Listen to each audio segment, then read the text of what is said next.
यानंतरची बातमी हिंगोलीतून। हिंगोली जिल्ह्यात यावर्षी अतिवृष्टी झाली आणि अतिवृष्टीमुळे पाणी पातळी वाढली, त्यामुळे हिंगोलीतील शेतकऱ्यांकडून रब्बी हंगामातील पिकांची मोठ्या प्रमाणात पेरणी करण्यात आली।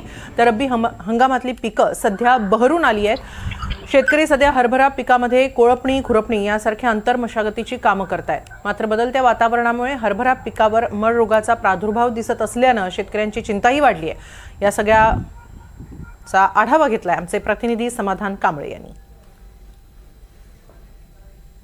हिंगोली जिल्ह्यामध्ये झालेल्या अतिवृष्टीनंतर हिंगोली जिल्ह्यातील शेतकऱ्यांनी रब्बी हंगामाची पिकं पेरलेली आहेत आणि याच पिकांवर जे आहे ते शेतकऱ्यांची विस्त आहे। सध्या चित्र जे आहे ते रब्बी हंगामाची पिकं जे आहेत ते कोळपणीला आलेले आहेत आणि शेतकऱ्यांकडून सध्या जे हरभरा पीक आहे याला कोळपणी करण्याचं काम शेतकऱ्यांकडून सुरू आहे। निंदणी असेल, कोळपणी असेल अशी आंतर मशागतीची कामे जे आहेत ते शेतकऱ्यांकडून केली जात आहेत।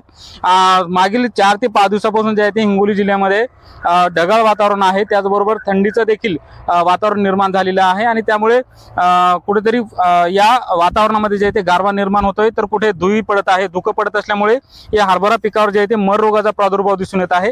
आपल्यासोबत शेतकरी आहेत, सध्या हे कोळपणीचं काम करत आहेत। दादा, मला सांगा, सध्या स्थितीला जे आहे ते वातावरणात गारवा निर्माण झालेला आहे। सोयाबीनचं हे झालं, अतिवृष्टीमुळे नुकसान झाली, आता हरभऱ्याला अशी मर लागायला लागली। काय तिथे काय निसर्गाची आता हे ओलावा जास्त आहे, धुई फिरायली सकाळी सकाळी धुई फिरायल्यामुळे तर ओलावा असल्यामुळे मर लागायचं। अतिवृष्टीने सोयाबीन गेलं पूर्ण, इथपर्यंत सोयाबीन इथपर्यंत हे घालतात पूर्ण। आता भिस्त संपूर्ण आता भिस्त याच प्रकार हे असं करायला लागले। काय मर रोगाचा प्रादुर्भाव निश्चित जर बघायला गेलं तर हिंगोली जिल्ह्यामध्ये यावर्षी 50,000 हेक्टर क्षेत्र जे आहे ते हरभरा पिकाचं वाढलेलं आहे।